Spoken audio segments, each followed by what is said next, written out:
एक लड़की 2 सितंबर 2024 को अचानक से लापता हो जाती है और 21 सितंबर 2024 को उसकी लाश मिलती है, वह भी 59 टुकड़ों में। लेकिन पड़ोसियों को नहीं पता था कि यह ताला क्यों लगा हुआ है। माँ बाप ने भी कोई फिक्र नहीं सोची, क्योंकि वह भी इसी के साथ उसी शहर में रहते थे। पति भी उसी शहर में रह रहा था और वह लड़की बाकायदा एक जगह नौकरी करती थी।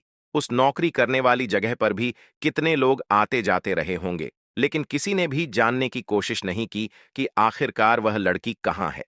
लेकिन पता उस वक्त चलता है जब उसमें से दुर्गंध आने लगती है, और यह कहानी सुनने के बाद फिर लोगों को याद आता है कि राष्ट्रीय राजधानी दिल्ली के छतरपुर इलाके में 18 मई 2022 को एक लड़की के छोटे छोटे 35 से ज्यादा टुकड़े कर दिए गए थे। उस लड़की का नाम श्रद्धा वालकर होता है और उसके टुकड़े करने वाला जो लड़का होता है उसका नाम आफताब अमीन पुणे वाला था। दरअसल इसने उस लड़की के 35 टुकड़े किया और उन्हें जंगल में फेंक देता है। हालांकि मामला अभी कोर्ट में चल रहा है और 2 साल से ज्यादा का समय बीत चुका है, लेकिन अभी तक इस मामले में भी कोई कार्रवाई यानी कि कह सकते हैं कि सजा नहीं मिली है। लेकिन ऐसे ही एक और मामला जब सुर्खियों में आता है तो लोगों की दिलचस्पी बढ़ जाती है उस केस को जानने की। आखिरकार उसका कत्ल किसने किया, क्यों किया, आखिर कौन है, वह लड़की कहां से वो आई है। जी हां दोस्तों, आज की इस घटना को सुनने के बाद शायद आप लोगों को भी बड़ी हैरानी होगी। इसीलिए इस वीडियो में आप अंत तक बने रहिएगा, क्योंकि इस घटना से आपको एक बहुत बड़ी सीख मिलने वाली है। बाकी दोस्तों, हमारी आप लोगों से एक छोटी सी रिक्वेस्ट है, वीडियो को लाइक करके चैनल को सब्सक्राइब कर लीजिए, और जितने भी दोस्त हमारी इस वीडियो को जहां से भी देख रहे हैं वो कमेंट में अपना नाम और अपनी सिटी का नाम जरूर लिखें, ताकि अगली वीडियो में आपके नाम हम ले सकें। और हाँ, जिन दोस्तों ने पिछली वीडियो में कमेंट किया था उनका नाम हम आगे लेंगे। दरअसल दोस्तों, यह सच्ची घटना कर्नाटक की राजधानी बेंगलुरु का है। बेंगलुरु में एक व्याली कवल इलाका है। 6 क्रॉस पाइपलाइन रोड पर एक 3 मंजिला मकान है। दरअसल 3 मंजिला मकान में एक कमरा होता है। उस कमरे से लगातार दुर्गंध आ रही थी और पड़ोसी बहुत ज्यादा परेशान हो जाते हैं। जब पड़ोसी परेशान हो जाते हैं तो मकान मालिक को फोन किया जाता है और मकान मालिक को फोन करके कहते हैं कि साहब, कमरे से बहुत ज्यादा दुर्गंध आ रही है, आप आकर देखते क्यों नहीं हैं, आप आकर बात क्यों नहीं करते हैं। जैसे ही मकान मालिक ने आकर देखा तो वाकई बहुत ज्यादा दुर्गंध आ रही थी। मकान मालिक ने जिसको किराए पर दिया हुआ था उसके नंबर पर फोन करते हैं तो नंबर स्विच ऑफ आ रहा था, बातचीत हो ही नहीं पा रही थी। थोड़ा परेशान हो जाते हैं, फिर सीधा घर जाते हैं। घर जाने के बाद अपने घर के कागजों को देखना शुरू कर देते हैं। वह कागज किराएदार ने किराएनामा बनवाया था, तो उसमें अपना अल्टरनेट नंबर भी दिया था, यानी कि अपने नंबर के अलावा ऐसे 1-2 नंबर और दिए थे जिसमें उसकी बहन का और मां का भी नंबर था। फिर मकान मालिक एक नंबर पर फोन करते हैं। फोन करने के बाद एक महिला होती है, मीना राणा, फोन उठाती हैं। पूछा जाता है, कौन? मैं मीना राणा बात कर रही हूं। आपकी बेटी है, वो कई दिन से लापता है, बातचीत नहीं हो पा रही है, उसका फोन भी नहीं मिल पा रहा है, आप आकर देख सकती हैं। क्या बात है? दरअसल यह जो कमरा था इसकी एक चाबी बेटी के पास रहती थी और एक चाबी मां के पास रहती थी। मां और बेटी एक और उसकी बहन होती है। 21 सितंबर 2024 की दोपहर 3 बजे के आसपास का वाकया रहा होगा। उन्होंने आने के बाद जैसे दरवाजा खोला तो दरवाजा खोलते वक्त मां बेटी साथ हैं, जो किराएदार हैं और जो आसपास के किराएदार, मकान मालिक, सब लोग दरवाजा खोलने के इंतजार कर रहे थे। जैसे ही दरवाजा खोला जाता है और दरवाजा खुलता है तो एक तरह की गैस बनी हुई थी और बहुत तेजी के साथ दुर्गंध बाहर निकलते हैं। लोगों का एक सेकंड भी वहां पर रुकना दुश्वार हो जाता है। लेकिन मां तो मां होती है, बहन तो बहन होती है। मां बेटी जब अंदर जाती है, अंदर जाने के बाद जो दृश्य उन्होंने अपनी आंखों से देखा था, उस दृश्य को देखने के बाद उनकी चीख निकल जाती है। चीख निकलने के बाद सीधा वो उस कमरे से बाहर आते हैं और इसी बीच में फिर पुलिस को फोन कर दिया जाता है कि यहां पर कुछ ऐसी अप्रिय घटना हुई है, जितनी जल्दी हो सके आप उतनी जल्दी यहां पर आ जाइए। अप्रिय घटना की सूचना मिलने के बाद अब यहां पर पुलिस आ जाती है। पुलिस को जिस हिसाब से बताया गया था, पुलिस पूरी तैयारी के साथ आई थी।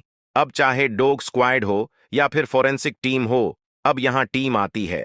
और आने के बाद पुलिस आती है। अंदर जाने के लिए बड़ी मुश्किल, बड़ी मशक्कत करनी पड़ रही थी क्योंकि दुर्गंध बेहिसाब आ रही थी।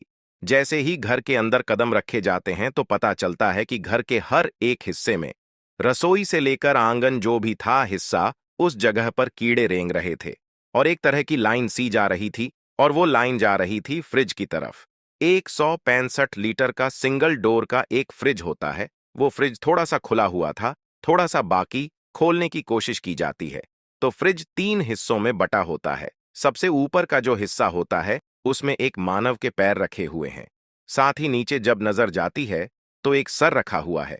सर किसी और का नहीं था, बल्कि महालक्ष्मी का होता है। महालक्ष्मी जिसने यह कमरा किराए पे लिया हुआ है, लगभग 29 साल उसकी उम्र होती है। बीच का जो हिस्सा था फ्रिज का, उसमें शरीर के बाकी हिस्से पड़े हुए थे और कुछ हिस्से घर में चारों तरफ इधर से उधर फैले हुए थे, और कीड़े इस घर के हर एक हिस्से में रेंग रहे थे। उन्हें बाहर निकलने का शायद मौका नहीं मिल पाया। अब यह खबर थी कि सोशल मीडिया पर थोड़ी ही देर में वायरल होने शुरू हो जाती है।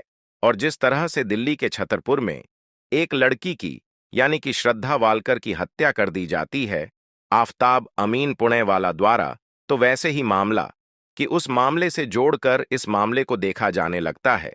अब हर किसी का सवाल था कि हत्या किसने किया है, क्यों किया है, क्या मामला है। बहुत सारे सवाल थे।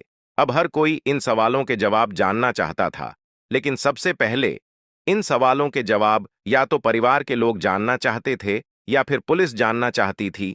पुलिस ने जब यहां जांच पड़ताल करना शुरू किया है तो इस लड़की का, यानी महालक्ष्मी का जो फोन होता है वही बेड पर मिल जाता है। उसको तुरंत ही जांच प्रक्रिया पर लगा दिया जाता है, यह देखने के लिए कि आखिरकार इस फोन पर कब कब किस किस से बातें हुई हैं, किस किस से कांटेक्ट में थी। तो आखिरी बार जो फोन होता है वह 2 सितंबर 2024 को होता है। इससे पता चलता है कि यह शायद 2 या 3 सितंबर 2024 को इस लड़की की हत्या हुई है। लेकिन क्यों हुई है, ये किसने की है? अब इन सवालों के जवाब जानने की जब कोशिश कर रहे थे, एक तरफ तो उसकी लाश के टुकड़े थे।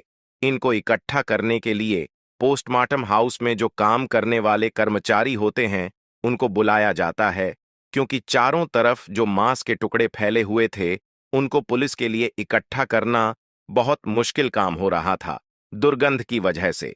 फिर जो कर्मचारी होते हैं वो इकट्ठा करना शुरू किया। पोस्टमार्टम की तैयारी शुरू हो जाती है और गिनती कराई जाती है तो 59 टुकड़े पाए जाते हैं, ऐसा मीडिया रिपोर्ट दावा कर रही है।